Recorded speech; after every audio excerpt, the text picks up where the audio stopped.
2 காரியங்களுக்காக நான் கர்த்தரை ஸ்தோத்திரிக்கிறேன். முதலாவதாக சாப்பாடு வந்து விட்டது. இப்போ ரொம்ப கஷ்டப்பட்டோம்னாலும் பரவாயில்ல, எனக்கு வாசத்தை பிடிச்சிக்கிட்டே கூட கொஞ்ச நேரம் நம்ம ஆராதனையில் கலந்துக்கலாம். கண்டிப்பாக சாப்பாடு ஆறுறதுக்குள்ளே நான் பிரசங்கத்தை முடிச்சிடுவேன்.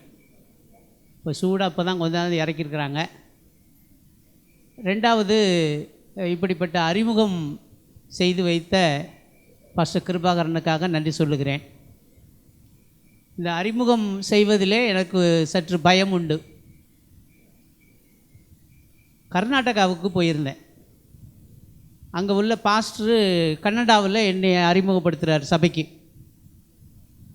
இவர் 7 MA படிச்சிருக்கிறாருன்னு சொன்னாரா, இல்லை 7 MA வச்சிருக்கிறாருன்னு சொன்னாரான்னு எனக்கு தெரியல. கன்னடாவில் பிரசங்கம் முடிச்சு விட்டு வாசப்படியில் நின்றுக்கிட்டு இருந்தேன். ஒரு அம்மா கேட்டாங்க, எப்பா 7 MA வச்சுருக்கியாமல, எத்தனை லிட்டரு பால் கறக்குதுன்னு கேட்டாங்க. கன்னடாவில் MAன்னா எரும மாடு. நான் அது வரைக்கும் ரொம்ப பெருமையாக தான் இருந்தேன். எப்பா நம்ம 7 MA வச்சுருக்குறோம், நம்ம எவ்வளோ பெரிய ஊழியக்காரரு, இந்த 7 MA நிறைய பேர்கிட்ட இருக்காதுன்னு நினச்சிக்கிட்டு இருந்தேன். அன்றைக்கி ஆண்டவர் தொப்புடின்னு என்னை மேலேருந்து தூக்கி போட்ட மாதிரி இருந்துச்சு. எரும மாட்டை வச்சுக்கிட்டு தான் ஊரில் நாங்கள் இப்படி அலைஞ்சிக்கிட்டு இருக்கிறோம். எதையாவது பண்ணிவிடலான்னு நினைக்கிறோம். எரும மாடு கூட எங்களுக்கு கீழ்ப்படிய மாட்டேங்குது. அப்புறம் எங்கே போய் மனுஷனை மாற்றுறது? 20 ஆண்டுகளாக எப்படியாவது இந்திய தேசத்தை மாற்றிவிட வேண்டும். நான் கல்லூரியில் படித்த நாட்களிலே ஒரு ஆசை, உலகத்தில் நம்முடைய நாட்டிற்கு பிற்பாடு உருவான நாடுகள் கூட கிறிஸ்தவ நாடுகளாக மாறிவிட்டது. நான் ஒரு 40 நாடுகளுக்கு உலகம் முழுக்க போயிருக்கிறேன். அந்த ஒவ்வொரு நாட்டினுடைய அந்த சரித்திரத்தை சற்று அவர்களிடம் கேள்விப்பட்ட போது, எங்களுடைய நாடு இப்பொழுது தான் அந்த நாட்டிலிருந்து பிரிந்து வந்தது. எங்களுக்கு யாரோ ஒருவர் ஒரு 50 ஆண்டுகளுக்கு முன்பதாகவோ 40 ஆண்டுகளுக்கு முன்பதாகவோ இயேசு கிறிஸ்துவை பற்றி சொன்னார். எங்களுடைய தேசம் இப்பொழுது 80% மேலாக கிறிஸ்தவ தேசமாக இருக்கிறது. கிபி 52 தோமா நமது தேசத்திற்கு வந்தார். இப்போ கிட்டத்தட்ட 2000 வருஷம் மேலே ஆயிடுச்சு. ஏதாவது இந்த தேசத்தை நாம் செய்துவிட வேண்டும் என்று நாம் எடுக்காத முயற்சிகள் இல்லை. நம்முடைய மூதாதையர்களிடமிருந்து இன்றைய வரைக்கும் இங்கே உட்கார்ந்துருக்கின்ற இந்த போர் வீரர்கள் எதையாவது செய்துவிட வேண்டும். இங்கே உட்கார்ந்துருக்கிற ஒவ்வொருவரிடமும் ஒரு தனித்துவம் இருக்கிறது, யூனிக்னஸ்ன்னு சொல்லுவாங்க. நம்ம முகம் கூட ஒரே மாதிரி இல்லை, அப்படி தானே? நம்ம ட்ரெஸ்ஸும் ஒரே மாதிரி இல்லை, நம்முடைய கண்கள் ஒரே மாதிரி இல்லை, நம்முடைய தம்பும் ஒரே மாதிரி இல்லை.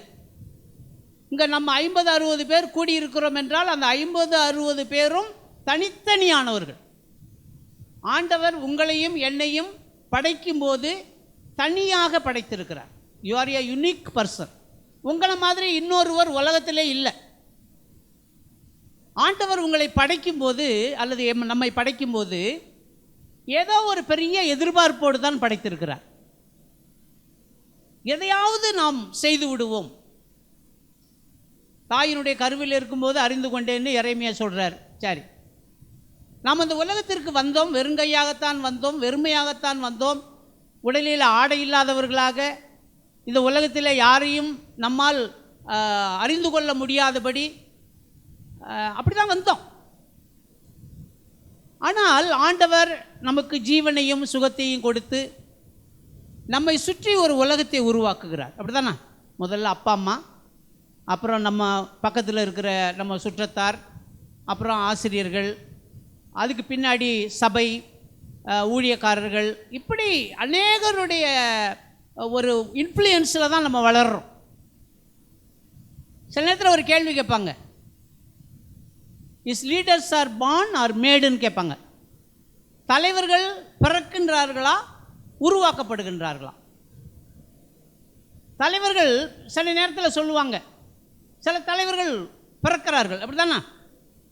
ஸ்டாலின் பிறந்தார், உதயநிதி ஸ்டாலின் பிறந்தார், இப்போ இன்ப நிதியா அது யாரோ ஒரு பையன், அவங்க பையன்னு நினைக்கிறேன், அவர் வளர்கிறாரு. ராகுல் காந்தி அப்படி தான் பிறந்தார்.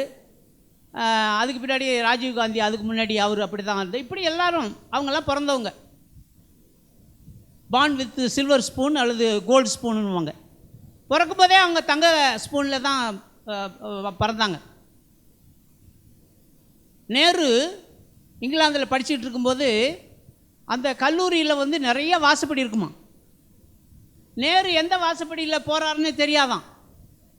அவங்களுடைய அப்பா வந்து எல்லா வாசப்படியிலையும் கார் நிறுத்தி வச்சுருப்பாராம். நேரு எந்த வாசப்படியில் போனாலும் காரில் ஏறிட்டு போகலாமா. இப்போ அவங்கெல்லாம் பார்ன். நம்மெல்லாம் ஒருவேளை சில பேர் ஊழியக்காரர்கள் என்ன பாருங்கள், பாஸ்டர் கிருபாகரன் அவங்க அப்பா பாஸ்டரு, அவர் பாஸ்டரு. பாஸ்டர் கேப்ரியல் வந்து அவங்க அப்பா பாஸ்டரு, அவர் பாஸ்டரு.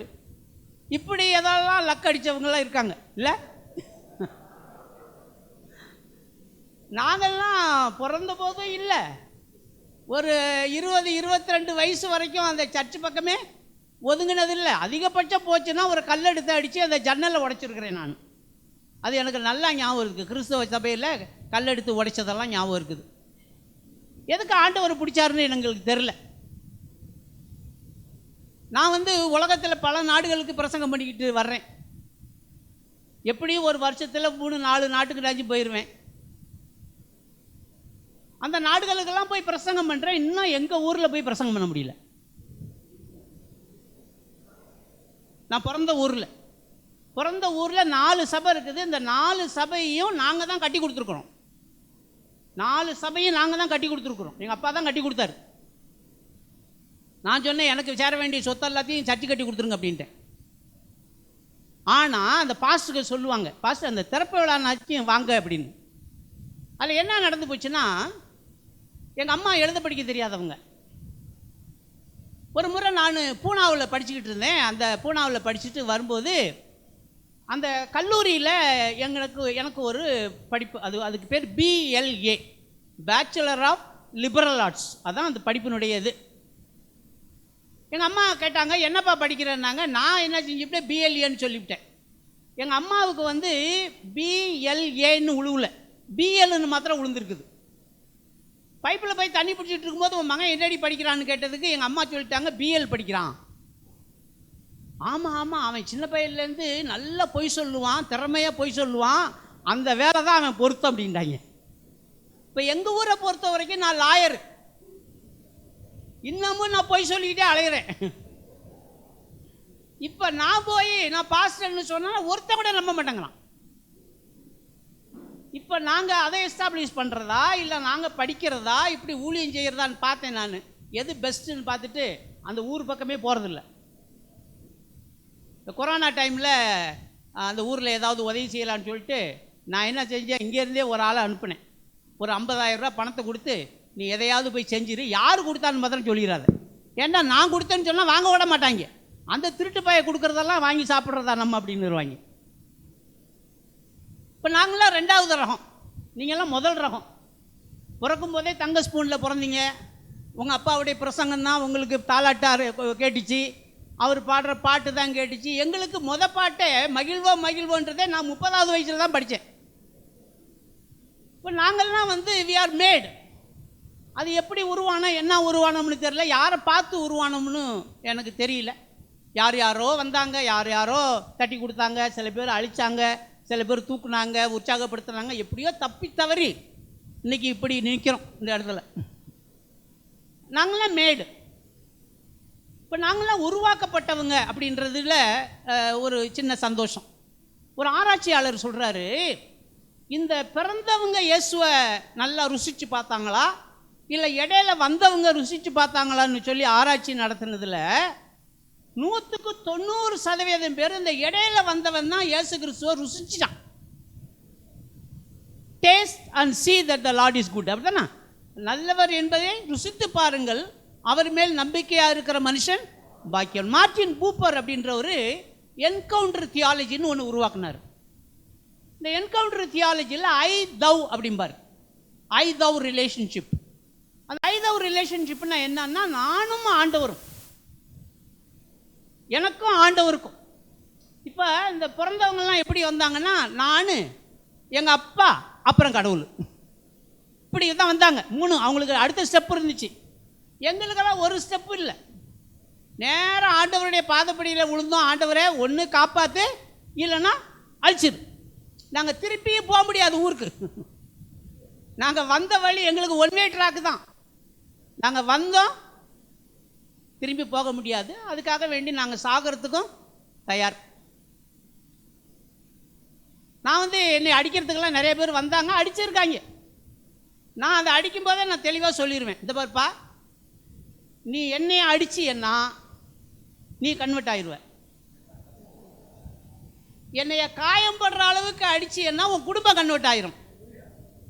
என் உயிருக்கு சேதம் அளவுக்கு நீ அடிச்சின்னா ஊரே கிறிஸ்தவ மதமாக மாறிடும். எது சௌரியம்னு நீ பார்த்துக்க. எனக்கு இந்திய நாடு எப்படியாவது கிறிஸ்தவ நாடாக மாறிவிட வேண்டும் என்பது எனக்கு ஒரு ஆசை. எனக்கு வேதத்தில் ஒரு பகுதி ரொம்ப கவர்ந்த ஒரு பகுதி லூக்கா 5வது அதிகாரத்தில் இருக்குது. இந்த கதை நம்ம எல்லாத்துக்கும் தெரியும். என்கிட்ட பாஸ்டர் கேட்டார், என்ன பிரசங்கம் பண்ண போறீங்கன்னு. நான் சொன்னேன், பாஸ்டர்களுக்கு என்னதையா பிரசங்கம் பண்ணுறது, பிரசங்கம் பண்ண டைட்டில் சொன்ன உடனே இந்த டைட்டில் தான் நான் 4 வாரத்துக்கு முன்னாடி பேசினேன்பாங்க. நான் பேசி முடித்த உடனே கொஞ்சம் நேரம் கழிச்சு சொல்லுவாங்க, இந்த பிரசங்கத்தை இன்னொரு விதமாக கூட பண்ணியிருக்கலாம், அந்த ஆளுக்கு தெரியலம்மாங்க. அதனால் நம்ம ஒரு பேரன் ஹேண்டாகவே போயிடுவோம். நம்ம எம்டி ஹேண்டடாகவே போயிடுவோம். நம்ம போய் ஆவியானவர் பேச சொன்னால் பேசுவோம், இல்லைன்னா ஆமேன்னு சொல்லிவிட்டு சாப்பிட்டுட்டு கிளம்பிடுவோம். லூக்கா 5வது அதிகாரத்தில் ஒரு சின்ன கதை, அப்படி தானே, ஒரு சம்பவம் இயேசு கிறிஸ்துனுடைய ஊழியத்தினுடைய தொடக்க நாட்களில் நடக்குது. பேதுரு, யோவான், யாக்கோபு இல்லை, அவங்கெல்லாம் அவங்க ரொம்ப சோர்ந்த முகத்தோடு அந்த கடற்கரையில் உட்கார்ந்துருக்கிறாங்க. அவர்கள் என்ன செய்து கொண்டிருந்தார்கள்னு சொல்லுதுன்னா, தேவர் வாஷிங் தேர் நெட்ஸ் இல்லை, அவங்களுடைய வலைகளை அலசி கொண்டிருந்தார்கள். இன்னொரு இடத்துல இதே கதை சொல்லுது, தேவர் வாஷிங் அண்ட் மெண்டிங் தேர் நெட்ஸ்ன்னு சொல்லுது. அவர்கள் வலைகளை அலசி கொண்டும் பழுது பார்த்து கொண்டும் இருந்தார்கள். எதனால் அவங்க துக்கத்தோடு உட்காந்துருந்தாங்கன்னு நான் சொல்கிறேன் அப்படின்னா, 5வது வசனத்தில் இருக்குது. அவங்க சொல்கிறாங்க, ஐயரே, ரா முழுவதும் நாங்கள்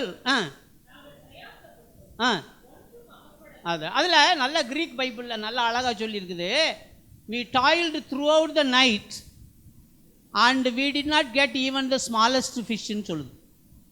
நாங்கள் ராத்திரி முழுக்க மீன் பிடிக்க போனோம், ஒரு சின்ன மீன் குஞ்சம் கூட எங்களால் பிடிக்க முடியல.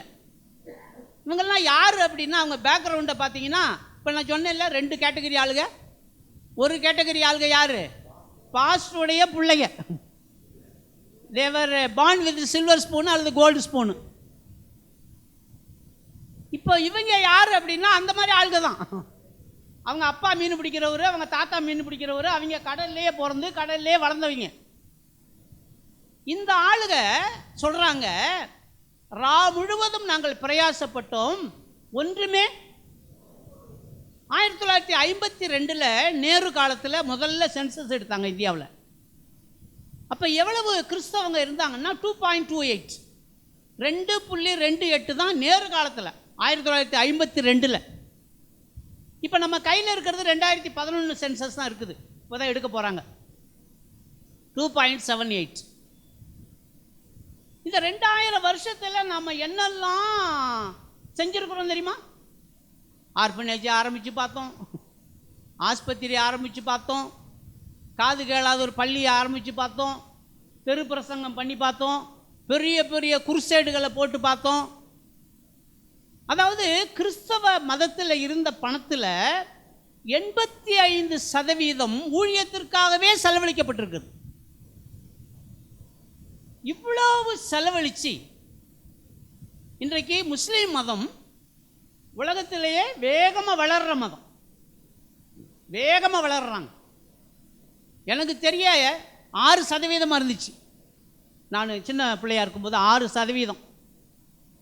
இன்னைக்கு 38% வேகம், 38%. இப்போ இந்து மதம் வளருது,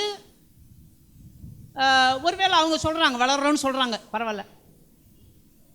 இஸ்லாம் மதம் வளருது, கிறிஸ்தவ மதம் வளருதா? இப்போ இந்த இடத்துல முழுவதும் பிரயாசப்பட்டோம், ஒன்றும் அகப்படவில்லை. வந்து உட்காந்துருக்குறாங்க. நானாக இருந்தால் என்ன செஞ்சுருப்பேன்னு நானாக கற்பனை பண்ணி பார்த்தேன். அருவாள் எடுத்து போட்டை வெட்டுவேன், இல்லைன்னா அந்த வலையை சுக்கு சுக்காக வெட்டிவிட்டு போங்கடா அந்த வேலையாவது மண்ணாங்கட்டியாவது.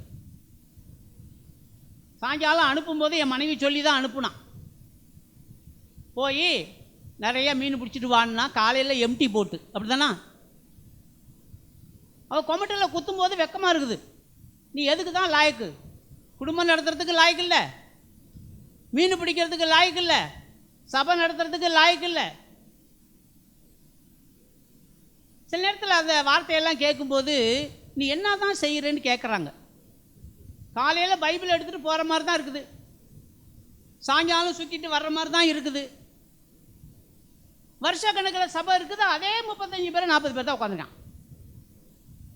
இந்திய நாட்டில் சபை வளர்கிற வேகத்தை பற்றி படித்தேன். 5%, அதாவது 5% தான் 350க்கு மேலே சபை உள்ளது இருக்குதா. 5% சபைகள் தான். 28% சபைகள் 350க்கு மேலே வளர மாட்டேங்குது.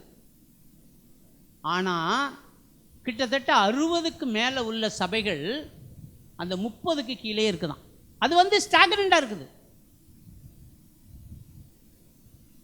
நம்ம என்ன முயற்சி பண்ணுறது? நான் சொன்ன மாதிரி 60 பேருங்க உக்காந்துருக்கோம்னா 60 ஸ்ட்ராட்டஜி நம்ம கையில் இருக்குது. இதை பற்றி ஆராய்ச்சி பண்ணவங்க ஒரு 3 ஆலோசனைகள் சொன்னாங்க. அந்த ஆலோசனை தான் உங்கள்கிட்ட நான் பகிர்ந்து கொண்டு, இதை எனக்கு தான் முதல்ல பிரசங்கம் பண்ணிக்கிறேன். நான் இந்த 3 ஆலோசனைகளை சொல்லி நான் இந்த கூட்டத்தை முடிக்க வேண்டும் என்று ஆசைப்படுகிறேன். அதில் அந்த புத்தகத்தினுடைய தலைப்பு என்னன்னா, How can we kill the ministry? ஊழியத்தை எப்படி சாகடிப்பது?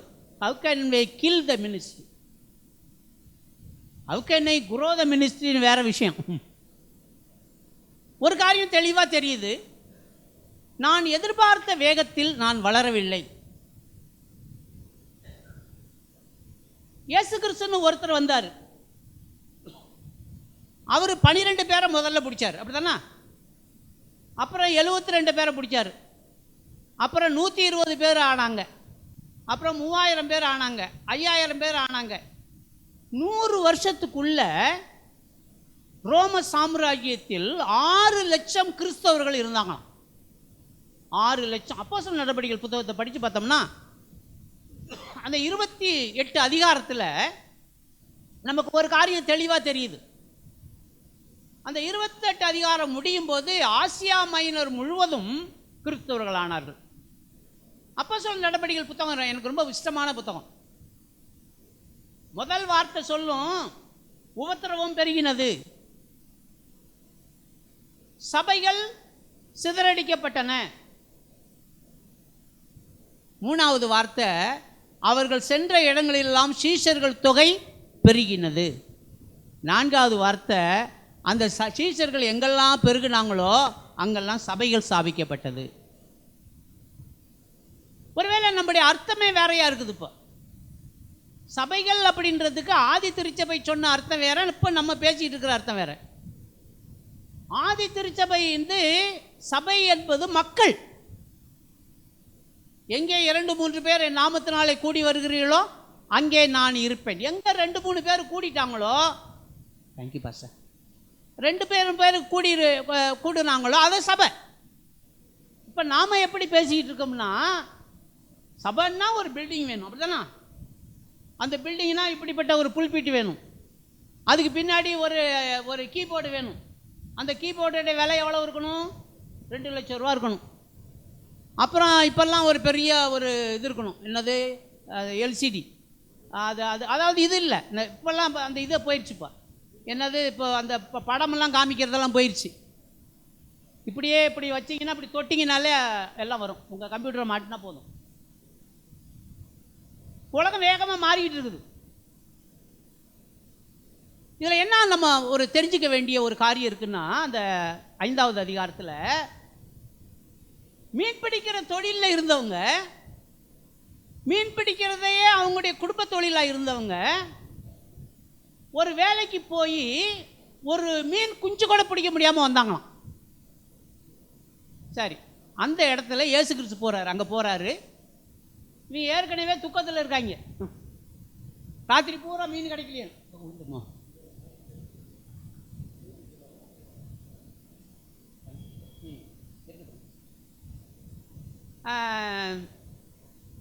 ராத்திரி பூரா மீன் கிடைக்கல. இந்த ஆளுங்க துக்கத்தோடு உட்காந்துருக்காங்க. அங்கே இயேசு கிறிஸ்து போகிறாரு. இயேசு கிறிஸ்து சொல்கிறாரு, எப்பா கொஞ்சம் உங்கள் போட்டை கொஞ்சம் நவுத்துங்கடா, அதில் உட்காந்து நான் ஏற்கனவே ஒரு அனுபவத்தை சொன்னேன். நான் மீன் பிடிக்க போய் மீனே கிடைக்கலன்னா ஒன்று போட்டை எரிச்சிருவேன், இல்லைன்னா வலையை வெட்டி போட்டுருவேன். எனக்கு அப்படி கோபம் வரும். ரெண்டாவதாக என்ன செய்வேன்னா, ஒருவேளை குறைச்ச விலைக்கு யாராச்சும் போட்டை கேட்டாங்கன்னா விலைக்கு விற்றுருவேன். சர்ச்சை விற்ற பாஸ்டர்மார்களெல்லாம் உண்டு இல்லை? சர்ச்சை கட்டும்போது அது இதுன்னு சொல்லிவிட்டு சர்ச்சை கட்டிவிட்டு அப்புறம் கொஞ்ச நாள் கழித்து அந்த சர்ச்சை சரியில்லைன்னு விற்றவங்களாம் உண்டு. சரி, அந்த கேட்டகரி தான் நான். சில நேரத்தில் அந்த ஊழியத்தை விட்டே ஓடணும்னு தோணுது. அப்படி தானே? எங்கள் அப்பாவுக்கு ஒரு முறை நான் கடிதம் எழுதினேன், எப்போ அந்த பாஸ்ட் வேலையை விட மாடு மேய்க்கிற வேலை நல்லா இருக்குது. நான் சொன்னேன், நான் நல்லா மாடு மேய்ப்பப்பா, நான் வந்துடுறேன், இந்த வேலை வேண்டாம் எனக்கு. எங்கள் அப்பா சொன்னார், உன் வாழ்க்கையில் முதல் கண்டுபிடிப்பு என்னன்னா, நீ பாஸ்ட் வேலையை இப்போ தாண்டா புரிஞ்சிருக்கிற அப்படின்னார். பாஸ்ட் வேலையாக இருக்கணும்னா நீ எருமை மாடு மாதிரி அந்த புத்தி இருக்கணும், உனக்கிட்ட சொரணையே இருக்கக்கூடாது. இந்த பஸ்ஸில் போவேன் நான், இப்போக்கிட்ட தோளில் கம்ப்யூட்டர் பேக்கு, ஒரு பெட்டி ஒன்று வச்சுருப்பேன். அது வேறு 4 வீல் இருக்கும். அவன் பஸ்ஸுக்காரன் பிரேக் போடும்போது சர்றன்னு போகும், அதை ஓடி போய் பிடிக்கணும். எனக்கு என்ன பிரச்சனைன்னா, மேலே இருக்கிற கம்பி எட்டாது. இப்போ இந்த கம்பி, இந்த சைடில் இருக்கிற கம்பி தான் பிடிச்சிருப்பேன். அவன் டக்குன்னு பிரேக் போட்டானோ ஒரு ரவுண்டு வருவேன். இதில் வேற அந்த கண்டக்டர் திட்டுவான், யோ அறிவு இருக்கா உனக்கு, முன்னாடி வாயா, பெட்டி எடுத்துகிட்டு வாயா, ஏயா எருமை மாடு மாதிரி அங்கேயே நிற்கிறான்றான். நான் சொல்ல முடியுமா, டே நான் 3 PhD வாங்கியிருக்கேன்டா, கொஞ்சம் பார்த்து பேசுகிறான்னு சொல்ல முடியுமா? சில நேரங்கள் நம்ம அந்த ஊழியத்தை நினைக்கும் போது நம்ம செஞ்சுக்கிட்டு இருக்கிறது ஊழியமா அப்படின்னு கூட நம்மளுக்கு ஒரு கேள்வி வருது. ஏன் நம்ம எதை எடுத்தாலும் சக்ஸஸ் ஆக மாட்டேங்குது? இப்படி போய் பார்க்குறோம், இங்கே சக்ஸஸ் ஆக மாட்டேங்குது, அப்படி போய் பார்க்குறோம், அது சக்ஸஸ் ஆக மாட்டேங்குது. சரி, இப்போ காலையில் தான் இதெல்லாம் பண்ணிக்கிட்டு இருக்காங்க. இயேசு கிறிஸ்து அந்த போட்டை கொஞ்சம் நவுத்துங்கப்பா, அதில் உட்காந்து பிரசங்கம் பண்ணுறேன். நானும் அதுதான், யோ வயிற்றுச்சில் கலப்பாதையா, நான் ஏற்கனவே மீன் கிடைக்கலன்னு நான் உட்காந்துருக்கிறேன், இப்போ போட்டில் உட்காந்து பிரசங்கம் பண்ணுறதா பெரிய மேட்ரு, போயான்னு இருப்பேன். ஆனால் இவங்க நல்லவங்க மாதிரி தெரியுது. இயேசு கிறிஸ்து எவ்வளோ நேரம் பிரசங்கம் பண்ணாருன்னு எனக்கு தெரியல. இப்போ பிரசங்கம் பண்ணி முடிச்சு விட்டு இப்போ இயேசு கிறிஸ்து சொல்கிறாரு, இப்போ மீன் பிடிக்க போகலான்னு. இப்போ தான் எனக்கு இன்னும் கொஞ்சம் கோபம் வந்திருக்கும். ஏயா மீன் பிடிக்க போகிறதே ராத்திரியில் போவாங்க, இப்போ 12 மணிக்கு மீன் பிடிக்கிறது எப்படி? மறுபடியும் சந்தேகப்பட்டிருப்பேன். நீ யார் சார்னு கேட்டிருப்பேன். யார் சார் நீங்கள்? இவர் நான், என் பேர் இயேசு கிறிஸ்து. உங்கள் அப்பா பேர் என்ன? எங்கள் அப்பா பேர் யோசேப்பு. யோசேப்பு என்னையா வேலை செஞ்சுட்டு இருந்தார்? அந்த ஆள் கார்பெண்டரு. ஏயா கார்பெண்டர் பிள்ளைக்கு கார்பெண்டரை பற்றி பேசினா தெரியும், மர வேலையை பற்றி பேசினா தெரியும். எங்கள் அப்பா மீன் பிடிக்கிறவர், நாங்கள் மீன் பிடிக்கிறதுலே பிறந்து வளர்ந்தவங்க, எங்களுக்கு தெரியாத எப்போ மீன் பிடிக்கணும்னு. இப்போ மீன் பிடிக்க போய் சொல்கிறீங்க? அந்த ஆளுங்க ரொம்ப நியாயமாக பேசுகிறாங்க. ஐயரே, ரா முழுவதும் பிரயாசப்பட்டோம், ஒன்றும் அகப்படவில்லை, ஆகிலும் இங்கே தாங்க இருக்குது சுவிட்சே. நிறைய நேரத்தில் நான் ரொம்ப வருத்தப்பட்டிருக்கேன். நான் ஒரு ஆராய்ச்சி ஸ்டூடெண்ட்டு. எனக்கு இதெல்லாம் படிக்கணும்னு ஆசை. இந்தியன் சர்ச் ஹிஸ்ட்ரியை படிக்கணும், இந்தியன் ஸ்ட்ராட்டஜி படிக்கணும், கான்டெக்சுவலைசேஷன் படிக்கணும், இதை படிக்கணும் அதை படிக்கணும்னு படிச்சுக்கிட்டே இருந்தேன். படித்து முடிச்சு விட்டு நான் ஒரு கேள்வி கேட்டேன், இந்திய நாட்டுக்கு எது பொருத்தமான ஒரு ஊழியம்? என்னுடைய வீட்டுக்கு வந்தீங்கன்னா புத்தகமாக தான் இருக்கும். நான் இது வரைக்கும் 2 பொம்பளை பிள்ளை இருக்குது, அந்த பொம்பளை பிள்ளைகளுக்கு 1 பைசா கூட நான் சேர்த்து வைக்கல. ஆனால் புத்தகத்தை நிறைய சேர்த்து வச்சுருக்கிறேன். எனக்கு நிறைய புத்தகங்கள் வாங்கணும், புத்தகங்கள் சேர்க்கணும். என் மனைவி என்னைக்காச்சும் சண்டை வந்துச்சுன்னா, ஏயா அந்த புத்தகம் வாங்கியே நீ செத்து போகிற அப்படின்பா. நான் சொன்னேன், இன்னையிலேருந்து நான் 3 நாளைக்கு சாப்பிட போகிறதில்ல. நீங்கள்லாம் உபவாசம்னு பேர் சொல்லுவீங்க, நான் அதெல்லாம் சொல்ல மாட்டேன். 3 நாள் சாப்பிடல, அவ்வளோதான். 3 நாள் சாப்பாட்டுக்கு ஒரு நாளைக்கு 100 ரூபா, 3 நாளைக்கு 300 ரூபா. 300 ரூபாய் கூட நான் புத்தகம் வாங்குறேன். நேராக போய் புத்தக கடையில் போய் வாங்கிடுவேன். தெரிஞ்சும் வாங்குவேன், தெரியாமையும் வாங்குவேன். இந்த புத்தகங்களெல்லாம் படித்ததில் நான் கண்டுபிடிச்ச ஒரு காரியம் என்னன்னா, நிறைய மேல்நாட்டு மோகம் இருக்கிறது. அதில் மேல்நாட்டுக்காரவங்க தான் நிறைய புத்தகங்கள் எழுதியிருக்கிறாங்க. நான் முதன்னு ஒரு புத்தகம் எழுதினேன், இமேஜஸ் ஆஃப் த பாஸ்டர் அப்படின்னு, ஒரு ஆங்கில புத்தகம். அந்த புத்தகத்தை எழுதும்போது என்கிட்ட சொன்னாங்க, இந்தியாவிலேயே முதல் தியாலஜி புக்கு நீதாயா எழுதுன அப்படின்னாங்க. ஏன் அப்படி சொல்கிறீங்கன்னு கேட்டதுக்கு அவங்க சொன்னாங்க, இந்தியாக்காரங்களுக்கு எப்படி தியாலஜி எழுத தெரியும்? எவ்வளவு ஏத்தம் பாருங்க. துப்பாக்கி இருந்துட்டு எடுத்து சுட்டிருப்பேன். நாங்கள் அந்த நாள்லேயே ரோமாபுரியில் போய் வணிகம் செஞ்சவங்க, தியாலஜி எங்களுக்கு தெரியாதுன்றான். பைபிள் காலேஜில் போய் வாத்தியார்களை பார்த்தா, வாத்தியார்கள்லாம் என்ன தெரியுமா செய்கிறாங்க? எல்லாம் மேல்நாட்டில் படித்தவங்க தான், மேல்நாட்டு புத்தகத்தை படித்தவன் தான். நம்ம கிராமத்திலேருந்து ஒருத்தனை அனுப்பினோம்னா பைபிள் காலேஜுக்கு, அவன் போய் அங்கே என்ன கற்றுக்கிறான் தெரியுமா? முதல் காரியம் அவன் கற்றுக்கிறது ஷூ எப்படி போடுறது. அவர் ஷூவோட தான் வீட்டில் தூங்குறான், கைத்து கட்டு இல்லை, ஷூவோட தூங்குறான். ஏண்டான்னு கேட்டதுக்கு அவன் சொல்கிறான், எங்கள் காலேஜில் நாங்கள் ஷூ அவுக்கவே மாட்டோம் அப்படின்றான்.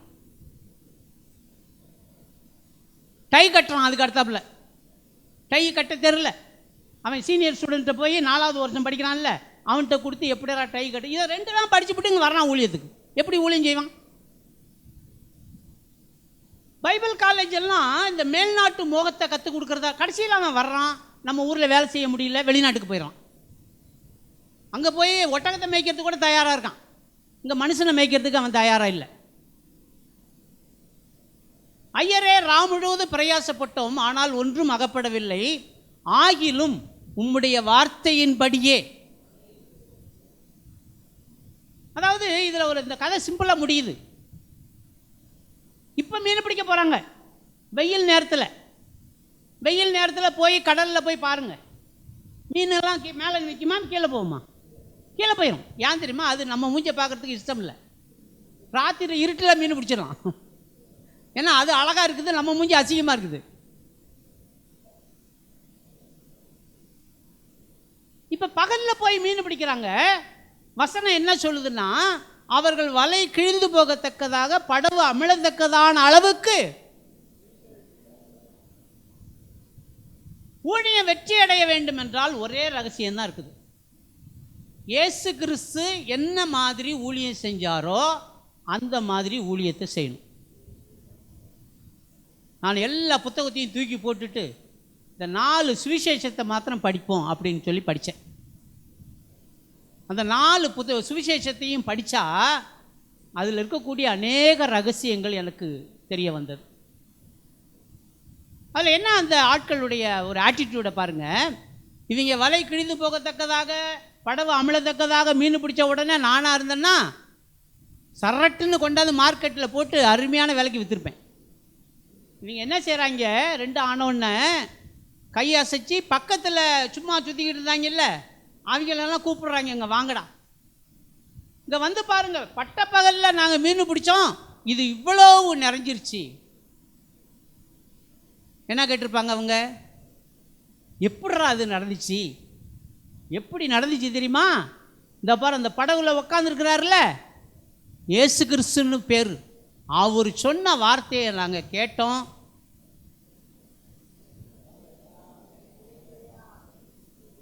இப்போ எங்கேயோ நம்ம ஓடிக்கிட்டு இருக்கிறோம்.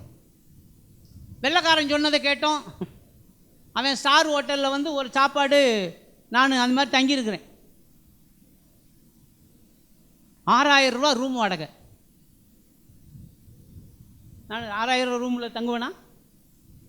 ஒரு சாப்பாடு 6 பே. இப்போ சமீபத்தில் ஒரு டெல்லிக்கு ஒரு மீட்டிங்கு போய் 6 பேன்னா 6 வருஷம் இருக்குது. 6 வருஷத்தில் போய் சாப்பிட்ணும், எதனாலும் சாப்பிட்லாம். எவ்வளோடா சாப்பாட்டுக்குன்னா 1500 ரூபாயாம். இதை எவ்வளோ நாளைக்கு சாப்பிடுவோம்? நம்ம எத்தனை நாள் சாப்பிடுவோம்? இந்த சிஸ்டம் எல்லாம் ஒழியணும்ன்றது என்னுடைய கருத்து. கொஞ்சம் கொஞ்சமாக மாறிக்கிட்டு வருது. நாங்களும் சொல்லி சொல்லி பார்த்தோம். நானும் 25 வருஷமாக சொல்லி பார்த்துக்கிட்டு தான் இருக்கிறேன். வேண்டாங்க, மேல்நாட்டு மோகமெல்லாம் வேண்டாம், நம்ம இந்தியா நாட்டில் இந்தியா மக்களுக்காக வேலை செய்வோம். சாது சுந்தர் சிங் சொன்னார், take the gospel into the Indian cup அப்படின்னார். அந்த சுவிசேஷத்தை இந்திய கப்பில் கொடு. How can we kill the மினிஸ்ட்ரின்றதுக்கு 3 ஆலோசனைகள் அந்த புத்தகத்தில் சொல்கிறாங்க. நம்பர் 1, தரிசனம் இல்லாத இடத்தில் ஜனங்கள் சீர்கட்டு. Visionless church or visionless ministry will die. தரிசனம் இல்லாத, தரிசனம் வேற ஒண்ணுமே இல்லை, எல்லாம் இருக்கும்போது காண்ற கனவு இல்லை. அப்துல் கலாம் அழகா சொல்லுவார், கனவு நம்ம தூக்கத்தை கெடுக்கணுமா, ஸ்லீப்லெஸ் நைட், அதுதான் விஷன் பார். தரிசனம் பகல் கனவு கிடையாது. தரிசனம் என்பது நம்மிடத்திலே ஒன்றுமே இல்லாத போது ஒரு பெரிய கனவு காண்பது. நான் பஸ் கதையை சொன்னேன். என்னால் என்ன செய்ய முடியும்? நிறைய நேரத்தில் யோசிச்சிருக்கிறேன். நான் என்னால் ஒரு பெரிய கூட்டத்தை கூட்ட முடியாது. இன்னைக்கு தூத்துக்குடிக்கு பிரசங்கம் பண்ணதுக்கு கூப்பிட்டாங்க. அது என்ன சொன்னாங்கன்னா, ஃபேமிலி ஹெல்த் செமினார் நடத்தணும்னு ஒரு கூப்பிட்டார். இந்த கார்த்திக் கமாலியல்னு ஒருத்தர் இருக்கிறார்ல, தெரியுமா அவரை? அவர் தான் கூப்பிட்டார். ஆசையா உங்களை பற்றி நிறைய கேள்விப்பட்டேன், எங்கள் சர்ச்சுக்கு ஒரு மீட்டிங் நடத்துங்கன்னாரு. எனக்கு 30-40 பேர்த்துக்கு மேலே நான் பேசி பழக்கமே இல்லை. எனக்கு இந்த 100 கணக்கிலலாம் உட்காந்துருந்தாங்கன்னா பேச்சே வராது. இப்போ நான் என்ன செஞ்சேன், சரி ஒரு 20-25 கப்பல் இருக்கும், அவங்களுக்கு நல்ல ஒரு செமினார் நடத்தலான்னு பார்த்தா 500 பேரை உட்காந்துருக்காங்க. நான் போய் பார்த்தோன்னே எனக்கு ஹார்ட் அட்டேக்காக வந்துடும் போல் தெரிஞ்சுது. நீங்கள் நம்புறீங்களே இல்லையோ தெரில, அரை நேரம் நான் ஒன்றுமே பேசலை, சும்மா அப்படியே வளர்த்துனேன். என்னையா பேசுறது 500 பேர்த்துக்கு? நான் வந்தது ஒரு 20-25 ஃபேமிலியை பிடிச்சி அவங்கள எப்படியாச்சும் கன்வெர்ட் பண்ணிடலான்னு வந்தேன். அவங்கள எப்படியாச்சும் ஒரு நல்ல கணவன் மனைவியை ஆக்கிவிடலான்னு வந்தால் 500 பேர்த்துக்கிட்ட நான் என்ன பேசுறது? கடைசி வரைக்கும் என்னால் ஒன்றுமே பேச முடியல. மத்தியானம் சாப்பிட்டுக்கிட்டு இருக்கும்போது அவர் சொன்னார், என்ன பாஸ்டர் உங்களை பற்றி அந்த கைவல்யன்ற ஒரு யானை பூனைன்றாரு, நீங்கள் இப்போ ஒன்றுமே செய்யலையே அப்படின்னாரு. இப்போ என்ன தான் செய்யணும்னு சொல்கிறீங்க அப்படின்னு நான் சொன்னேன், ஒரு 5 பேர் மாத்திரம் தனியாக உட்கார வைங்க, நான் பார்த்துக்கிறேன்ட்டு. நான் 5 பேர்த்துக்கு மாத்திரம் பேசிவிட்டு வந்துட்டேன். நான் எதுக்கு சொல்ல வர்றேன் அப்படின்னு சொன்னால், நம்ம எல்லாருக்குமே ஒரு பெரிய க்ரௌடு வேணும், அப்படி தானே? இப்போ நாம் இந்திய நாட்டில் 140 கோடின்ட்டாங்க இல்லை, 140 கோடி பேர். இந்த 140 கோடி பேருக்கு சுவிசேஷம் சொல்கிறதுக்கு இப்போ இருக்கக்கூடிய பாஸ்டரல் டீம், இப்போ இந்திய நாட்டில் இருக்கக்கூடிய பாஸ்டரல் டீமே அப்படியே எல்லாரும் ஒவ்வொருத்தரும் ஆக்டிவாக வேலை செஞ்சாலும் இன்னும் 10,000 வருஷம் ஆகுமா இந்தியாவை கன்வெர்ட் பண்ணுறதுக்கு? இயேசு கிறிஸ்து வந்தபோது இதே பிரச்சனை தான். இயேசு கிறிஸ்து வந்தபோது இருந்த சூழ்நிலை என்ன? ரோமர்கள் எதிரி, யூதர்களும் எதிரி. இவருக்கு யார் சாதகமாக இருந்தது? 4-5 பொம்பளைங்க. அந்த மேரின்னே ஒரு 4-5 மேரி, அதுகளுக்கு ஒரு வேலை வெட்டி கிடையாது. ஏதோ இவங்க பின்னாடி இந்த நம்ம அந்த பாஸ்டிங் ப்ரேயர் நடத்துவோம்ல சர்ச்சில், பாஸ்டிங் ப்ரேயர் நடத்தும்போது யார் வர்றது? ஒரு 4 கிளையை உக்காந்துருக்கோம். அதுக்கு இந்த பாஸ்டர் சொல்லுவார் பாருங்க, எனக்கு ரொம்ப வேலை இருக்குது பாஸ்டர், நான் இங்கே வரவே முடியாது பாஸ்டர், பாஸ்டிங் ப்ரேயர். அங்கே போய் பார்த்தா 4 கிளையை உட்காந்துருக்கோம்.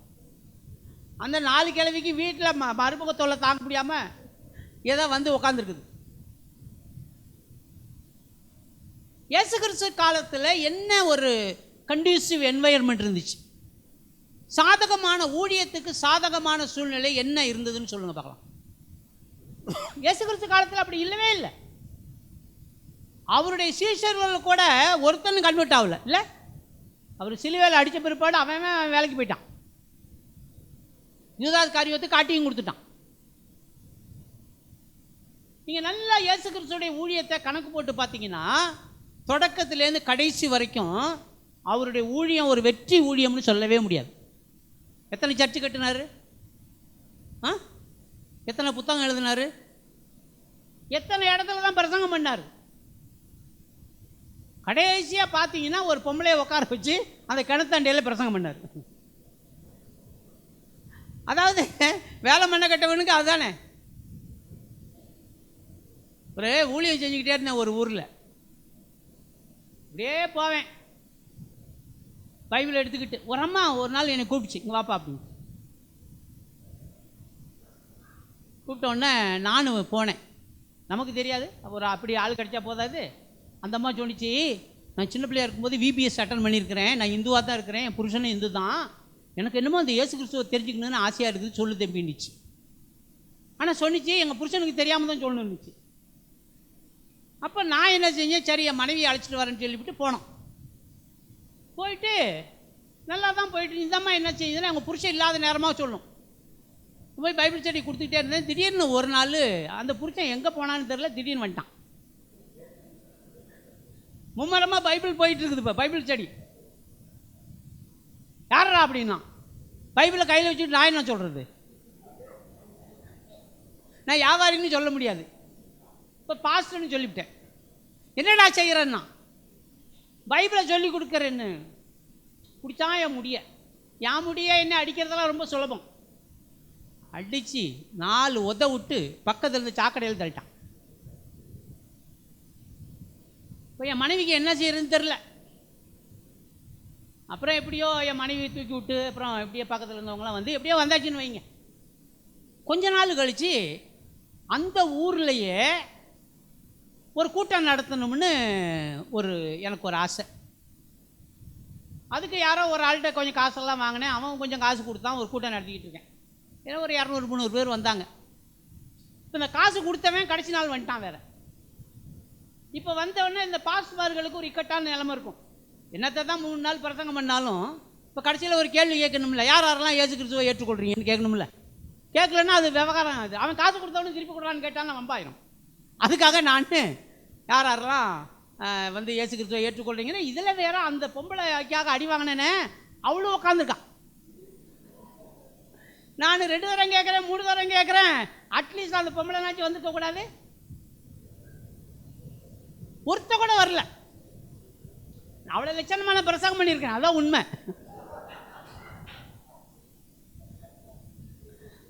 கடைசியில் அந்த பாருங்க அந்த அண்ணன் வந்தார்ல, அவர் சேரட்டுக்கு வந்திருக்கிறாரு.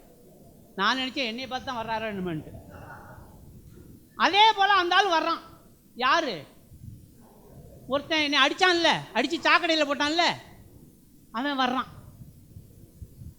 நான் நினச்சேன் மறுபடியும் அடிக்கிறதுக்காக வர்றான்ட்டு அவன் எங்கே வந்தோன்னு ஒதுங்கிட்டேன்.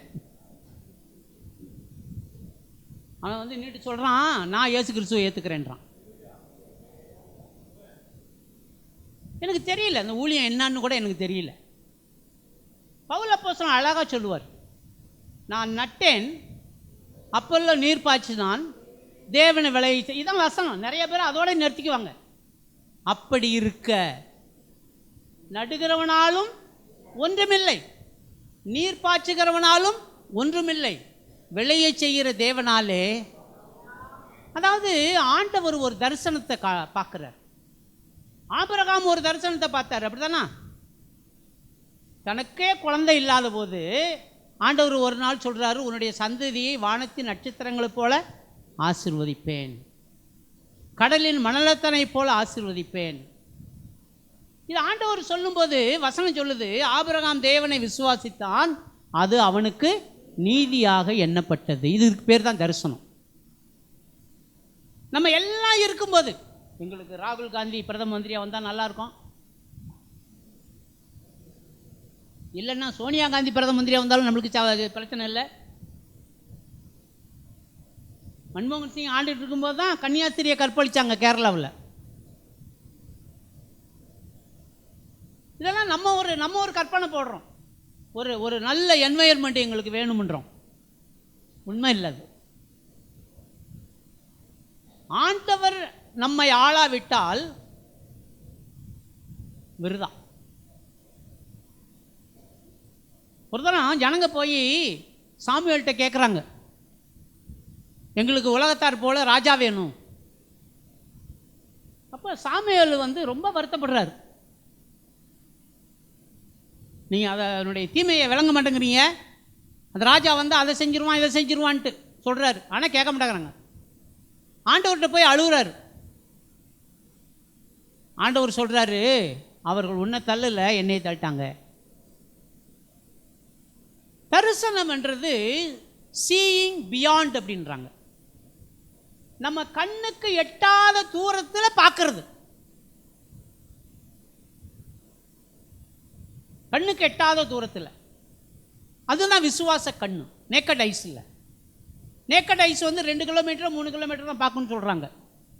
ஆனால் விசுவாச கண்ணு ஆயிரக்கணக்கான மைல்களுக்கு அப்பால பார்க்கும்.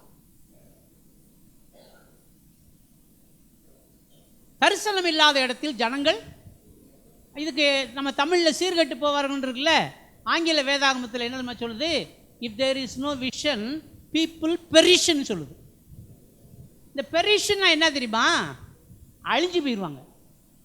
அந்த சந்ததி உருப்படவே உருப்படாது.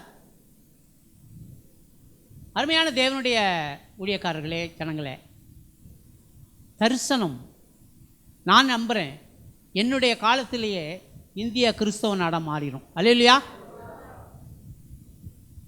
ஒரு செகண்ட் போதும் இல்லை, ஒரு செகண்ட் போதும் உங்களுக்கு எதிராக எழும்புகின்ற எல்லா ஆயுதத்தையும் ஒழிப்பதற்கு. 2 ராஜாக்கள் புத்தகத்தில் ஒரு சம்பவம் படிப்பல்ல, இந்த குஷ்டரோகிகள், 4 குஷ்டரோகிகள், ஒரு காற்று போதும் சூழ்நிலையை மாற்றுறதுக்கு. இந்த பிளேனில் 241 பேர் உக்காந்துக்கிட்டு என்னெல்லாம் கனவு கண்டிருப்பாங்க. நீங்கள் ஏர்போர்ட்டில் போய் கொஞ்சம் நின்று பாருங்கள். அவங்க எப்படி கட்டி பிடிச்சி அழுவுவாங்க, எப்படி டாட்டா காமிப்பாங்க, அந்த பிளேனில் ஏறிட்டு எப்படியெல்லாம் பேசுவாங்க. அவங்க அதெல்லாம் நல்லாயிருக்கும். எவ்வளவு கற்பனையோடு போனாங்கல்ல. அது இங்கிலாந்தில் போய் பவுண்டு கணக்கில் சம்பளம் வாங்க போகிறாங்க ஒரு செகண்டில்.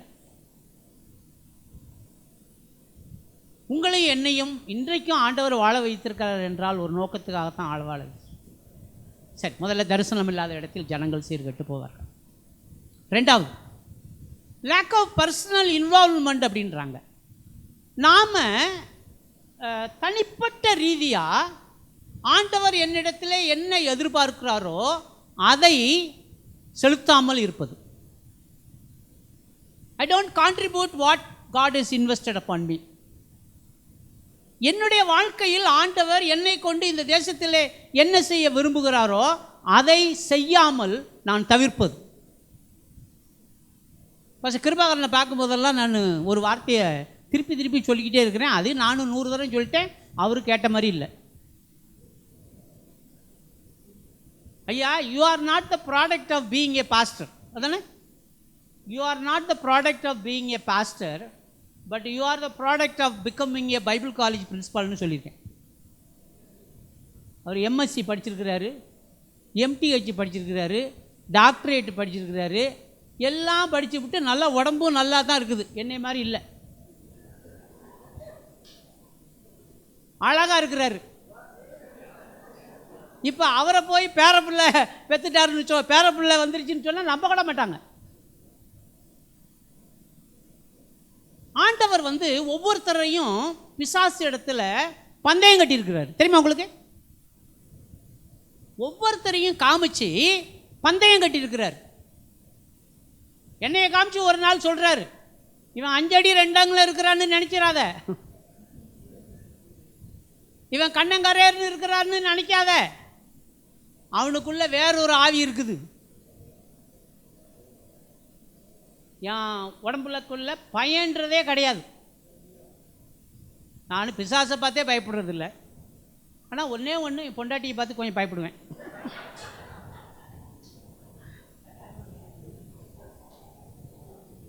என் மனைவியை சொல்லுவேன் நான், you are greater than the devil அப்படிமே. நான் பிசாசை போய் ஜோம் பண்ணுறேன், பிசாசு உங்களை விட்டு ஓடி போவான்னு சொல்லுது, ஓடி இருக்கான். ஆனால் நானும் 34 வருஷமாக ஜோம் பண்ணுறேன்,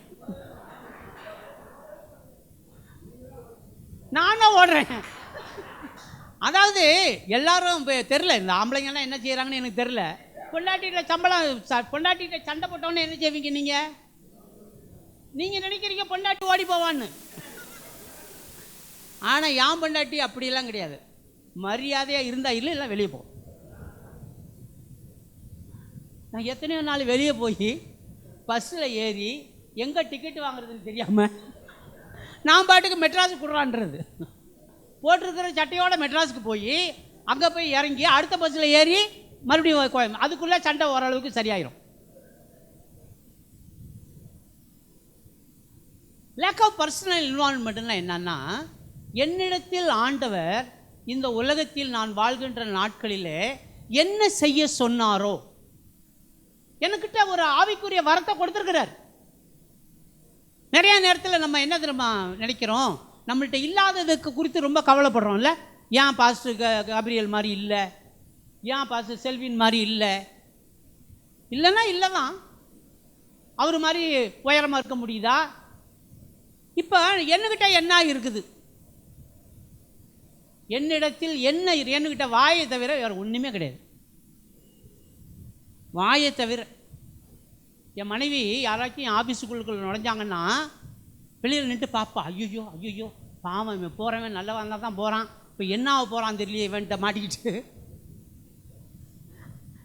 நான் என்ன தெரியுமா செய்வேன், என் ஆஃபீஸுக்கு ஒருத்தர் வந்தான்னா வெளியே போகும்போது அவன் ஒரு ஸ்டேட்மெண்ட் சொல்லிட்டு போகணும்.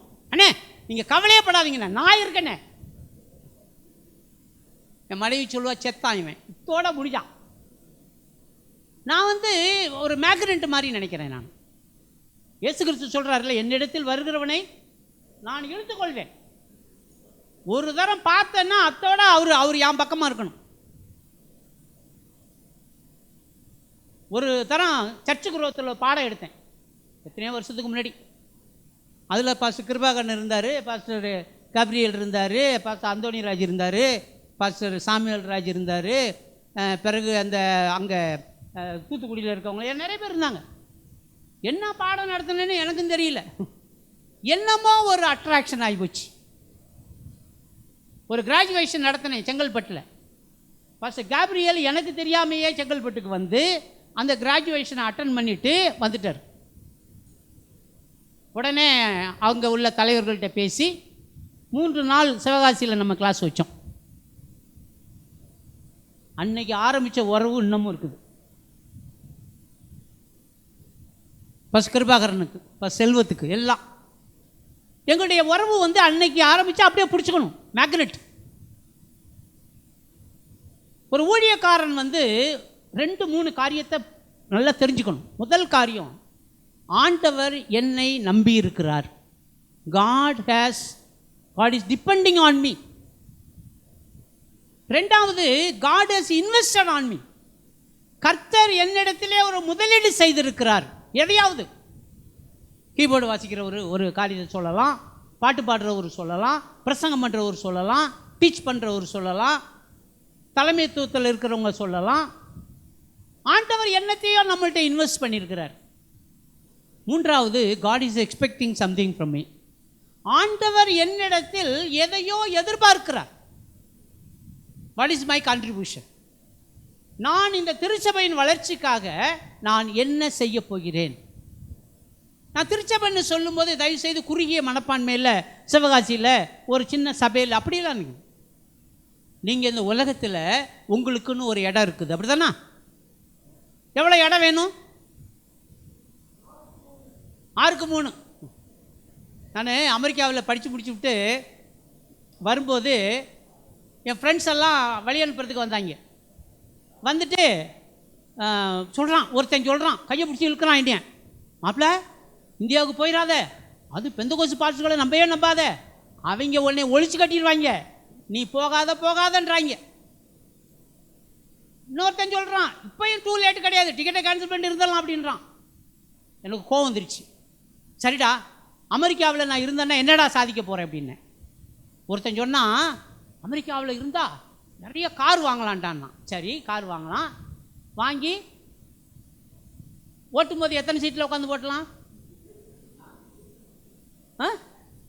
ஒரே சீட்டில் தான். எத்தனை பேர்? எந்த பேருக்கு 7 சீட்டு கண்ட காரு, 7 சீட்டு கொண்ட காரில் ஒரு ஆள் தான் வந்தேன்.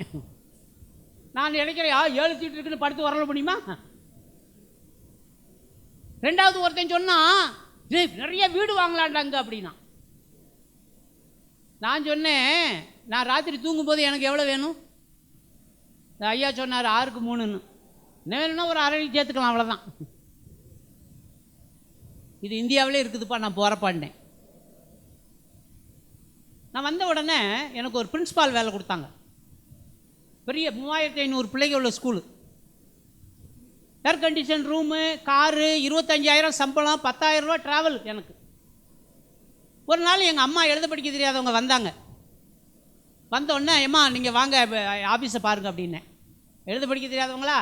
நான் கொஞ்சம் ஓவர் ஆக்ட் பண்ணிட்டேன்னு நினைக்கிறேன் அன்றைக்கி, இந்த அம்மாவில் இம்ப்ரெஸ் பண்ணுறதுக்கு. அது என்ன, அது பள்ளிக்கூடத்தில் வேலை இல்லாத வேலை ஒன்று, பிரின்ஸிபால் வேலை, அப்படி தானே? பிரின்ஸிபாலுக்கு வேலையே கிடையாது. ரொம்ப பிரின்ஸிபாலுக்கு ஒரு வேலை இல்லைன்னா 2 டீச்சரை கூப்பிட வேண்டியது, திட்ட வேண்டியது. அதுக்கு நல்லா தான் பள்ளிக்கூடத்துக்கு வந்திருக்கோம், ஒரு குச்சி எடுத்துகிட்டு போய் 2 பயல்களை அடிக்கும். ஏன் அடிச்சேன்னு அவங்களும் கேட்க முடியாது, இந்த அம்மாளுக்கு தெரியாது. எங்கள் அம்மா ஒரு ஓரத்தில் உட்காந்துருந்தாங்க. எல்லாம் முடிச்சு விட்டு மத்தியானம் சாப்பிட போனோம். பக்கத்தில் தான் பாஸ்ட்டுக்கு வீடு, எனக்கு வீடு. அங்கே போனோடனே நான் போய் பாத்ரூமில் போய் மூஞ்சி கழுவிட்டு துண்டில் துடைச்சிட்டு வரேன். எங்கள் அம்மா ஒரு வெள்ளை பேப்பரை வச்சுட்டு நிற்கிறாங்க. எங்கள் அம்மா சொல்கிறாங்க, ஏப்பா எனக்கு 5 ஆம்பளை பிள்ளை பிறந்துச்சு, அதில் ஒரு பிள்ளைய நான் ஊழியக்காரன் ஆகணும்னு சொல்லி விட்டேன். நீ அந்த ஊழியக்கார வேலையை விட்டு பிசாசு வேலை செஞ்சுக்கிட்டு இருக்கிறேன்னாங்க. என் ஒய்ஃப் அந்த பள்ளிக்கூடத்தில் டீச்சரு. நான் உடனே அட்டண்டரை விட்டு நீ போய் என் ஒய்ஃபை கூட்டிகிட்டு வாடான்னு. எங்கள் ஒய்ஃபு வந்தோடனே என் ஒய்ஃப்கிட்ட சொன்னேன், எங்கள் அம்மா வந்து இந்த வேலையை ரிசைன் பண்ண சொல்கிறாங்க அப்படின்னேன். அந்த கிழவியை நேற்று ராத்திரியே கல்லை தூக்கி போடலான்னு சொன்னேன், நீ தான் கேட்கல. இப்போ அந்த கிழவி இதை சொல்லுதுன்னு நீ ஒரு முட்டாள் ஆளு கேட்டுக்கிட்டு இருக்கீ அப்படின்னாங்க. எனக்கு எங்கள் அம்மா சொல்கிறது தான் பெருசு மாதிரி தெரிஞ்சது. நான் போய் கம்ப்யூட்டரில் உட்காந்து ஐ resign my job for my personal reason 2 line தான் அடித்து கொடுக்கும்போது எல்லாரும் என்னை முட்டாளுன்னாங்க.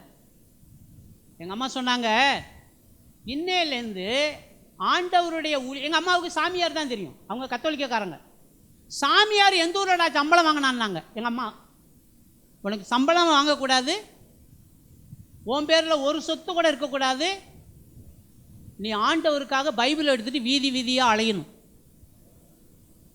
இதுக்கு ஒத்துக்கிறதுன்னா நான் போகிறேன், சந்தோஷமாக நான் இருக்கிறேன், இல்லைன்னா நான் செத்தா கூட என் மூஞ்சில் முடிக்கக்கூடாதுன்ட்டாங்க. எங்கள் அம்மா சொன்ன வார்த்தையை அப்படியே நான் கீழ்ப்படிஞ்சு 20 வருஷமாக 1 ரூபா கூட எனக்கு சம்பளம் கிடையாது. நான் தான் டேரக்டரு, டார்ச் பேரதுக்கு டேரக்டரு. ஒரு வருஷத்துக்கு 1 கோடி ரூபா பட்ஜெட்டு, 1 கோடி பட்ஜெட்டு. அதில் விஜயனுக்கு சேலரின்னு 1 ரூபா கூட இருக்காது. எங்கள் அம்மா சொன்ன மாதிரியே பைபிள் எடுத்துகிட்டு ஊர் ஊராக அலைகிறேன். என் மனைவியும் என் பிள்ளையும் வந்தாங்க. நாங்கள் கோயம்புத்தூரில் இருக்க போகிறோம். நாங்கள் 2 வருஷம் இருந்தாங்க. 2 வருஷம் இருந்து ஒரு நாள் பஞ்சாயத்து. என்ன பஞ்சாயத்துன்னா, சரி நாங்கள் கோயம்புத்தூருக்கு வந்தோம், ஒரு மாதத்தில் எத்தனை நாள் வீட்டில் சாப்பிட்ற சொல்லு? 20 நாள் ஊரில் இருக்க மாட்டேங்கிற, மிச்சம் இருக்கிற 10 நாளில் உன் ஃப்ரெண்டு வந்தான், அவன் வந்தான், இவன் வந்தான்னு ஹோட்டலில் போய் சாப்பிட்ற. அப்புறம் நாங்கள் எங்கள் வீட்டில் சாப்பாடு இல்லாமல் எங்கே வந்து சமைச்சு சாப்பிட வந்தோம்? ஒரு நாள் பட்டி கட்டி போயிட்டாங்க. உன்னோடலாம் குடும்பம் நடத்த முடியாது, உனக்கெல்லாம் குடும்பமே ஆகாதுன்ட்டாங்க. ஊர் சுற்றுறது தான் என் வேலை. எங்கள் அம்மா சொன்னாங்கல்ல, வீடு வீடாக போய் பைபிள் சொல்லுன்னு, அதை தான் செஞ்சுக்கிட்டு இருக்கிறேன் நான். நான் எதுக்கு சொல்ல வர்றேன் அப்படின்னா, இன்றைக்கி கூட பாஸ்டர் கேப்ரியல் இந்த டார்ச் பேரஸை எழுதி கொடுன்னா நான் கையெழுத்து கொடுறதுக்கு நான் தயாராக இருக்கேன். கிருபாகரன் வந்து இன்றைக்கி டைரக்டர் ஆகிறேன்னு சொன்னால் நான் இப்போயே ஒப்புக்கிறேன். இது மாதிரி ஆளுங்க தான் ஏமாந்த ஆளுகளை பார்த்துக்கிட்டு இருக்கேன்.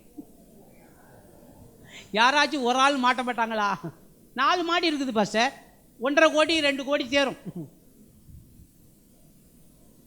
நான் எதுக்கு சொல்ல வர்றேன் அப்படின்னு சொன்னால், லேக் ஆஃப் பர்சனல் இன்வால்வ்மெண்ட்ன்றதுக்கு தான் நான் சொல்ல வரேன். என்னிடத்தில் ஆண்டவர் என்ன எதிர்பார்க்கிறார்? என்னிடத்தில் ஆண்டவர் ஒரு இன்வெஸ்ட் பண்ணியிருக்கிறார், என்னிட்ட என்னமோ கொடுத்துருக்கிறார், அப்படிதானா? ஒரு ஊருக்கு போனேன்.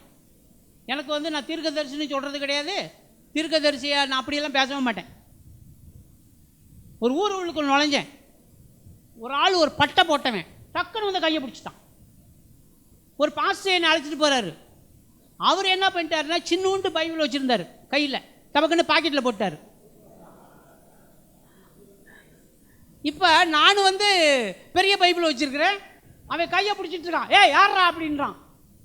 இப்போ நான் என்ன சொல்கிறது, பாஸ்டர்னு சொல்லிட்டேன். பாஸ்டரா, எங்கள் சாமி எவ்வளோ பெரிய சாமி தெரியுமா, என் கையில் சூடத்தை வச்சு நான் அவ்வளோ நேரம் பார்க்குறேன் அப்படி இப்படின்னு அவங்க கடவுளை பற்றி சொல்கிறான். இப்போ நாங்கள் ஒரு அம்மாவுக்கு ஜெபம் பண்ண போகிறோம். அந்த ஊரில் ஒரே ஒரு விசுவாசி தான். அந்த விசுவாசி உடம்பு சரியில்லைன்னு கேள்விப்பட்டு நாங்கள் ஜெபம் பண்ண போகிறோம். இங்கேருந்து போனோம், ஒரு சந்து, அந்த சந்தில் நுழைஞ்சு போகணும். இவன் கையை விட மாட்டேங்கிறான், இழுத்துட்டே வர்றான். அந்த சுவரெல்லாம் மோதுது. சரி எப்படியோ போய் அந்த அம்மா படுத்துருந்துச்சு. போனோன்னே பாஸ்டர் சொன்னார் ஜெபம் பண்ணுங்க அப்படின்னாரு. இப்போ ஜெபம் பண்ணோன்னு அந்த அம்மா எந்திரிச்சு ஏதோ பாஸ்டர் வந்துட்டாங்க அப்படின்னு சொல்லிட்டு கிச்சனுக்கு போய் ஒரு காப்பியை போட்டுச்சு. இவன் என்ன செய்கிறான் கேட்குறான் என்கிட்ட, இப்போ என்ன நடந்துச்சுன்னா. இப்போ என்ன நடந்துச்சு, ஒன்றும் நடக்கலை. நீங்கள் வரும்போது அந்த அம்மா படுத்துருந்துச்சு, இப்போ நீ என்னமோ பண்ணுன. அந்த அம்மா எந்திரிச்சு கிச்சனில் போய் காப்பி போடுது. இங்கே வாடி, என்னடி நடந்துச்சு, நீங்கள் என்னடி சொன்னாங்க. அந்த அம்மா ரொம்ப உத்தமமான விசுவாசி. இவங்க ஜெபம் பண்ணாங்க, இயேசுவின் நாமத்தினால என்னை சுகம் பெற்றேன்னு சொல்லிடுச்சு. இவன் திருப்பி கேட்குறான்ட்ட, நீ ஜெபம் பண்ணினா சுகமாயிருமா. நான் ஜெபம் பண்ணி நிறையா மேட்ரு ஆகலை, எனக்கு அது நல்லா தெரியும். இப்போ நான் வந்துட்டு என்ன சொல்கிறது, இவன் கையை விடுவான்ற நம்பிக்கையில் ஆமாடான்ட்டேன். இப்போ என்ன செய்யறதுன்னு எனக்கு தெரில. இப்போ அவன் என்ன கையை விடல. இப்போ திரும்பி போகிறோம். நாங்கள் ஊர் தொடக்கத்தில் காரை நிறுத்திருக்கிறோம். இப்போ இழுத்துட்டு போனால் இவன் இங்கே வாண்டான். அவன் வீட்டுக்கு அழைச்சிட்டு போனான். அவன் வீட்டுக்கு அழைச்சிட்டு போனால் ஒரு ரூமுக்கு கொண்டு போகிறான். நாட்டமாக அடிக்குது, யூரின்னு கக்குசு ஒரு மாதிரி அடிக்குது. நீ என்ன சொன்ன, நீ என்னமோ சொன்னியன்னா சுகமாவுன்னு சொன்னல, இப்போ பண்ணுறான்றான் இருட்டில். இப்போ அங்கே ஒரு அம்மா படுத்துருக்குது, நல்லா தடியாக இருக்குது. இது என் மக 18 வருஷமாக சுகம் இல்லாமல் இருக்குது. அந்த அம்மா எந்திரிச்சு நடந்துச்சுல, இப்போ பண்ணுறான்றான். இப்போ பண்ணலைன்னா என்ன ஆகுன்னு எனக்கு தெரியல. இப்போ நான் பண்ணி அந்த அம்மா சுகமாகலன்னா, இந்த சிம்சோன்னு அந்த தூணுக்கு நடுவில் நிற்கும் போது ஒரு ஜெபம் பண்ணல, ஆண்டவரே ஆனது ஆகிப்போச்சு, இவ்வளவு நாள் ஆகிப்போச்சு, நான் ஊழியத்தை விட்டாலும் விட்டுறேன், இவன்ட்டேருந்து தப்பிக்கிறதுக்கு இந்த ஒரு விஷயம் மாத்திரம் ஏதாவது பண்ணுசாமின்னு. என்ன ஜெபம் பண்ணேன்னு எனக்கு இன்னும் ஞாபகம் இல்லை, என்னமோ பண்ணேன்.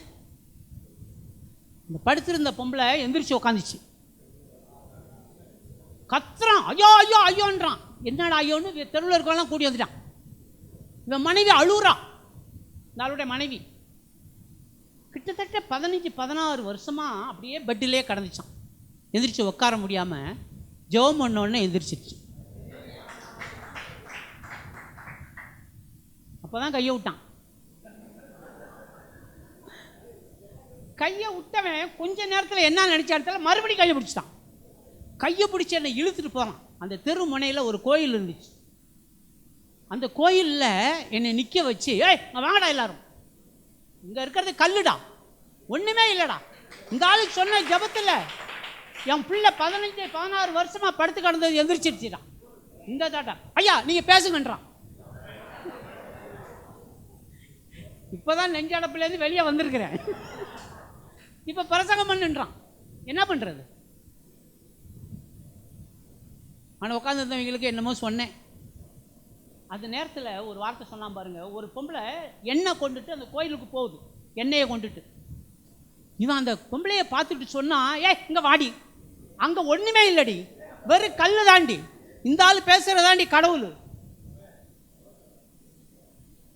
என்கிட்ட என்னமோ இருக்குது அப்படி தானே, ஆனால் நோட்டீஸ் அடிக்க முடியாது நான். ஏன்னா வரம் பெற்ற ஊழியக்காரன்னு சொல்லி எங்கேயோ நடக்காத போது கட்டி வச்சு அடித்தாங்கன்னா,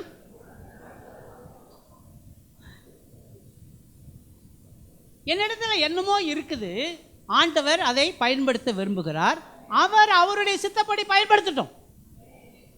பட் என்கிட்ட இருக்க வேண்டியது என்னன்னா, நான் ஆண்டவருடைய ஊழியத்திற்கு என்னை ஒப்படைக்கிறேனா? ஆண்டவரே நீர் என்ன செய்ய சித்தமாயிருக்கிறீரோ அதை இந்த தேசத்திலே செய்யும். என்னிடத்துல ஒரு சின்ன ரோல். எனக்கு ரொம்ப பிடிச்சமான ஒரு வசனம் எபிரேயர் புத்தகம் 12வது அதிகாரம் 1வது வசனம். ஆகையால்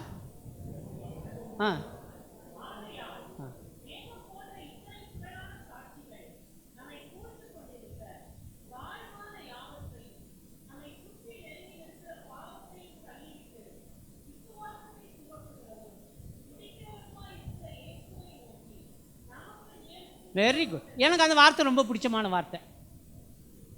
நமக்கு நியமித்திருக்கிற, நான் இன்னொரு ஆளை பார்த்து பொறாமப்பட வேண்டியது இல்லை. ஐயோ அவர் அவ்வளோ பெரிய ஊழியம் செய்கிறாரு, எனக்கு இல்லையே, எனக்கு தெரியல. ஆண்டவர் யான் கொடுக்குறாரு, என்னத்துக்கு கொடுக்குறாரு. எனக்கு பெரிய பயம் என்ன தெரியுமா, நான் ரொம்ப கடன் வாங்கினேன்னா ரொம்ப அக்கௌண்ட்டு கொடுக்கணும், அப்படி தானே? என்கிட்ட ஒன்றுமே கொடுக்கலாம், ஜாலியாக போகலாம். என்கிட்ட ஆண்டவர் இந்த வரத்தை கொடுத்து நீ இதை செய்யன்னு சொல்லும் போதே பிரச்சனையே. ரொம்ப கடன் வாங்கக்கூடாது. ஆண்டவர் அதிகமான சொத்தை நம்மள்கிட்ட கொடுத்தாருன்னா, வரத்தை கொடுத்தாருன்னா அதிகமாக நம்மள்டேருந்து எதிர்பார்க்க, நம்ம மேலே ஒரு நம்பிக்கை வைக்கிறார். என் ஃப்ரெண்ட்ஸ் எல்லாம் இப்போ பயப்படுறான் என்னையை பார்த்து. முதல்ல 10 ரூபான்னு பேசிக்கிட்டு இருந்தேன். 10 ரூபா கிடச்சிதுன்னா நல்லாயிருக்கும் ஆண்டவரே அப்படி இப்படின்னு பேசினேன். அப்புறம் 100 ரூபான்னு ஜெபம் பண்ணேன். ஆண்டவர் 100 ரூபாயும் கொடுத்தாரு. ஒரு நாள் நான் எனக்கும் ஆண்டவருக்கு சண்டை. என்ன ஆண்டவரே, நான் இத்தனை வருஷமாக 35 வருஷமாக வேலை செய்கிறேன், நீங்கள் ஒன்றுமே கொடுக்க மாட்டேங்கிறீங்க. என்ன என்னது கொடுக்க மாட்டேங்கிறேண்ணா? இப்போ எனக்கு என்னடா வேணும் அப்படின்னாரு. ஆண்டவரே, பேங்க்கில் ஒரு 1000 ரூபா தான் எப்பொழுதும் இருக்குது, அது எப்படியாச்சும் கொஞ்சம் இன்க்ரீஸ் பண்ணுங்க ஆண்டவர். என்ன எவ்வளோ வேணும்னார். நான் சொன்னேன், எப்படியாச்சும் ஒரு 1 லட்ச ரூபா இருந்தால் நல்லாயிருக்கும் ஆண்டவர். என்ன போதுமா அப்படின்னார். எனக்கு கொஞ்சம் துணிச்சல் வந்துருச்சு, ஆபரகம் மாதிரி. சரி 2 லட்சம் என்ன போதுமான்னாரு. கடைசியில் பார்த்தேன் 10 லட்சம்ட்டேன். நான் வணங்குற ஆண்டவர் அந்த 10 லட்சத்தை 2 நாள்லேயே கொடுத்துட்டார். இப்போ என்ன பிரச்சனைனா, அந்த 10 லட்சத்தை வச்சு நான் என்ன செய்யறதுன்னு தெரியாமல் குளிர் காய்ச்சாய் அதை கொண்டு போய் வேற ஒரு ஊழியத்தை கொடுத்துட்டேன். இதை வச்சுக்கிட்டு நம்ம அப்புறம் பிரச்சனை ஆயிரும்ல. எவன் திருடிட்டு போனாலும் ஆயிடுவான், ஏதாவது ஆகி போச்சுன்னா வம்பாயிருண்டு.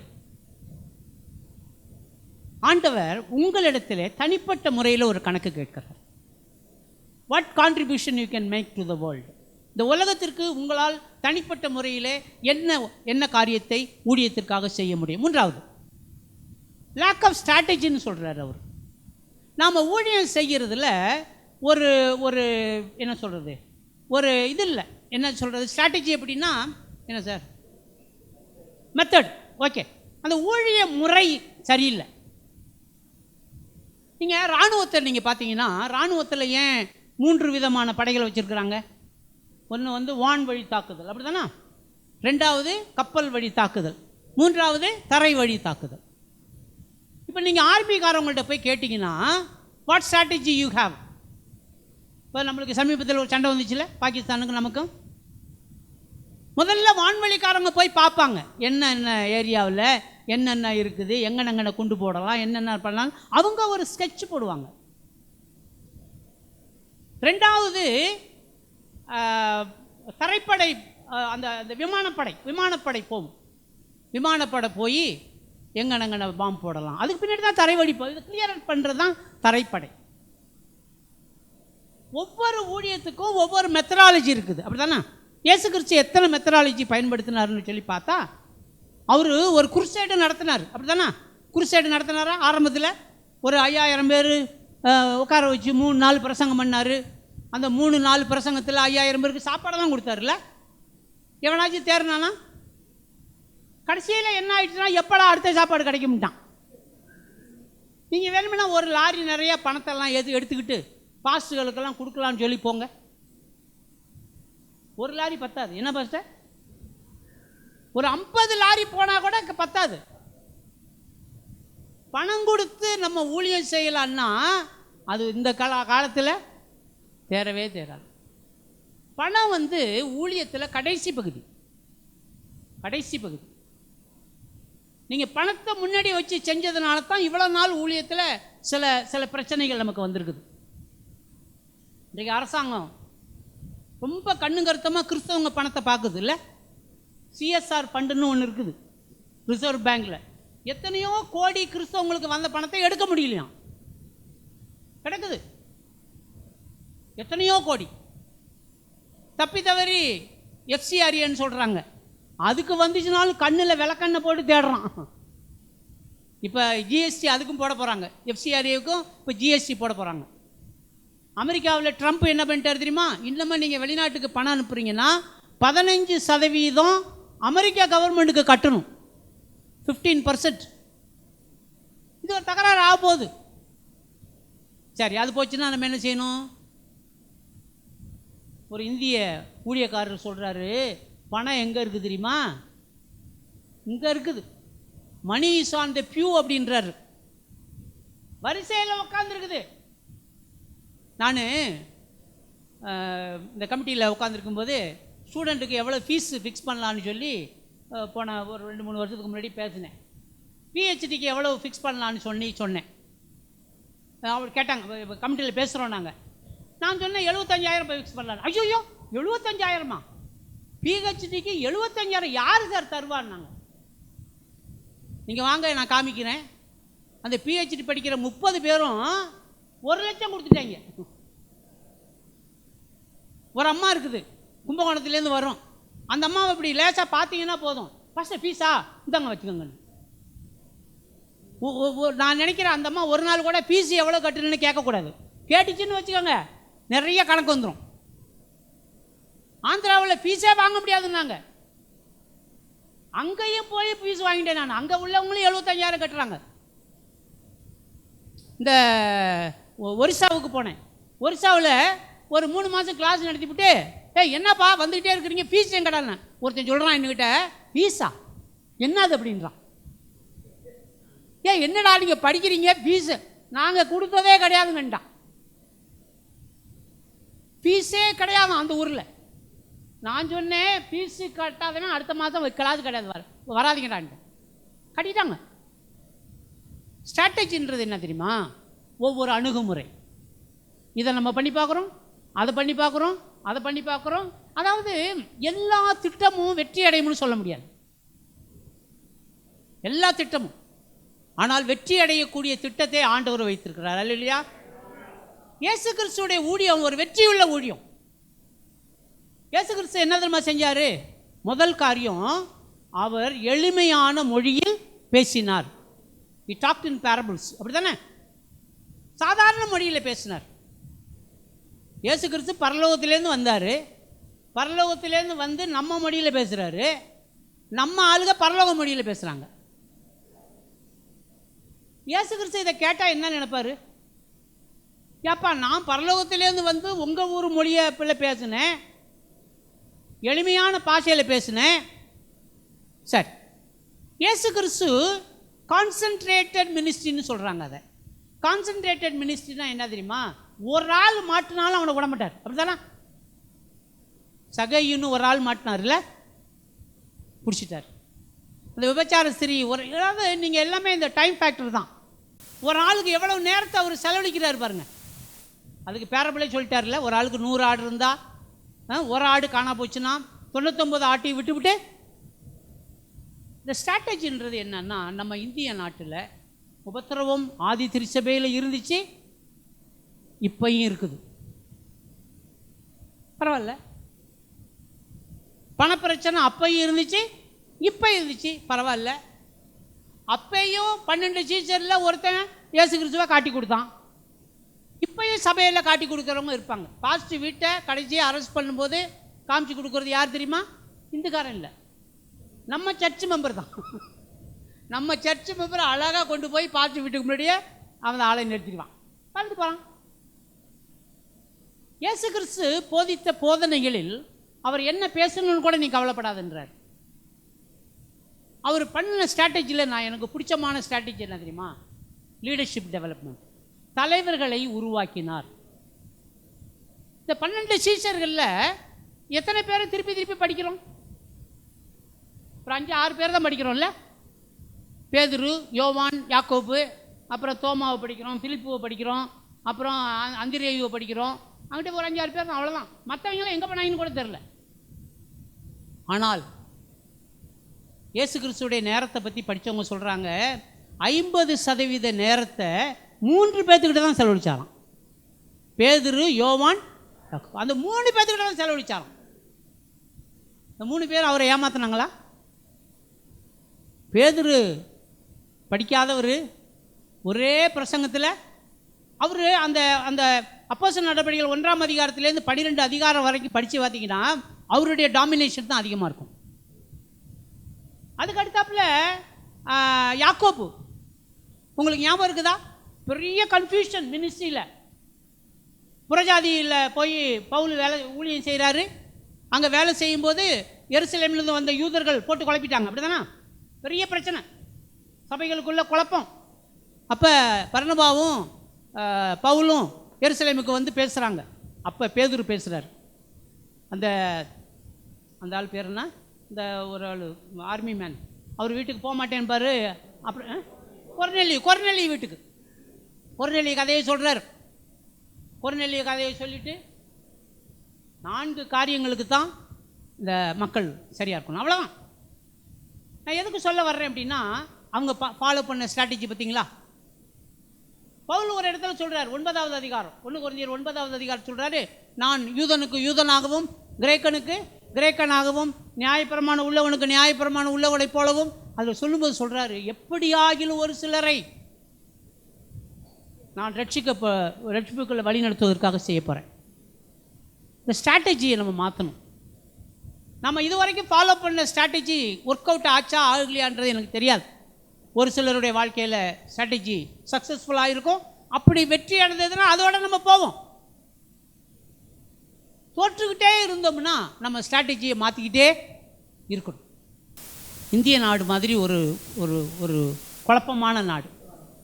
சட்டை போட்டு ஒருத்தையும் கல்யாணம் பண்ணுறான், சட்டை போடாமல் ஒருத்தையும் கல்யாணம் பண்ணுறான். நீங்கள் அந்த சடங்காச்சாரங்கள்லாம் பார்த்தீங்கன்னா நல்லாயிருக்கும். கிழக்க நின்று கல்யாணம் பண்ணுறான், மேற்க நின்று கல்யாணம் பண்ணுறான், எப்படி அடக்கம் பண்ணணும்னு 1008 சட்டத்தை எழுதி வச்சுருக்கிறான். இதெல்லாம் இருக்குது. இந்த நாட்டில் இந்த நாட்டு மக்களுக்கு எப்படி ஊழியம் செய்யணுமோ அது மாதிரி செய்யணும். இயேசு கிறிஸ்து சொல்லி கொடுத்ததில் தலைவர்களை உருவாக்குங்கள். நான் இந்த ஊழியத்தை உங்களிடத்தில் செய்வதற்காகத்தான் நான் ஆசைப்படுகிறேன். இப்படிப்பட்ட தலைவர்கள்லாம் இருக்காங்க. பாஸ்டர் கேப்ரியல், பாஸ்டர் செல்வின், இவங்க பாஸ்டர் கிருபாகரன், பாஸ்டர் அந்தராஜ், இவங்கெல்லாம் என்னுடைய நீண்ட நாள் நண்பர்கள். 10-15 வருடமாக நாங்கள் பழகிட்டு வர்றோம். இயேசுவை போல ஊழியம் செய்வோம், இயேசுவை போல பேசுவோம், இயேசுவை போல இந்த தேசத்தை அவருக்கு சொந்தமாக்குவோம். இயேசு கிறிஸ்து 33 வருஷத்தில் 3 வருஷம் தான் ஊழியமாக செஞ்சார். ஆனால் இந்த 3 வருஷத்தில் இந்த உலகத்தையே மாற்றினார். இயேசு கிறிஸ்து சொன்னாராம், give me 12 fools, I will change the whole worldனார். என்னிடத்தில் 12 முட்டாள்களை கொடுங்க, நான் அந்த உலகத்தையே ஜெயிச்சு காமிக்கிறேன்னு சொன்னாராம். அந்த 12 பேர் இல்லாமல் போயிட்டாங்களா நம்ம தேசத்தில்? அந்த சமாரிய ஸ்திரீ, ஒரே ஸ்திரீ, ஒன் டே பைபிள் காலேஜ்னு ஒரு புத்தகம் எழுதியிருக்கிறேன் நான். ஒரே நாள் ஒரு அம்மாவை சந்தித்தார். 12 மணிக்கு சந்தித்தாரா? மத்தியான வேலைன்னு பைபிள் சொல்லுது. உடனே பார்த்தாரு, ஒரு பைபிள் காலேஜ், அந்த பாருங்க பைபிள் காலேஜ் நடத்துகிறார். என்ன பார்த்தார், அந்த அப்ளிகேஷனை எப்படி தயார் பண்ணுன்னு கேட்குறேன் எங்கள் தலைவர்கள்ட்ட. அதில் ஒரு வார்த்தை சேர்க்க சொல்கிறாங்க, ஹவ் யூ பேப்டைஸ்ட், ஞானசானம் எடுத்தியா? இன்னொருத்தர் சொல்கிறாரு, அபிஷேகம் பெற்றியா? எழுத சொல்கிறாரு. அதில் இயேசு கிறிஸ்து அந்த அம்மாட்ட அதெல்லாம் கேட்டாரா? அந்த அம்மா என்ன தெரியுமா சொல்லியிருக்கோம், எனக்கு 5 புருஷன் சார், 5ஆவது புருஷனை எப்படி கடத்தி விடலான்னு யோசிச்சுட்ருக்கேன். இயேசு கிறிஸ்து அப்படிப்பட்ட பைபிள் காலேஜில் அட்மிஷன் போட்டு பாடமெல்லாம் நடத்தி மத்தியானம் 5 மணிக்கு கிராஜுவேஷன். அந்த அம்மா போய் அந்த ஊரையே இழுத்துட்டு வந்துருச்சு. இதுதான் கிரைஸ்ட் மெத்தடு. இயேசு கிறிஸ்துட்ட உட்காந்து கேட்டோம்னா அழகான ஸ்டைலெல்லாம் சொல்லுவார். இயேசு கிறிஸ்துவனுடைய ஊழிய முறையை நம்ம தேசத்தில் பின்பற்றினோம்னா நிச்சயமாக இந்த தேசத்தை நாம் கிறிஸ்தவ தேசமாக மாற்ற முடியும். கர்த்தர் அந்த ஆசீர்வாதத்தை தரணும். இதற்காக உழைத்த, என்னை அன்போடு அழைத்த பாஸ்டர்கள் எல்லாருக்கும் நன்றி சொல்ல கடமைப்பட்டிருக்கிறேன்.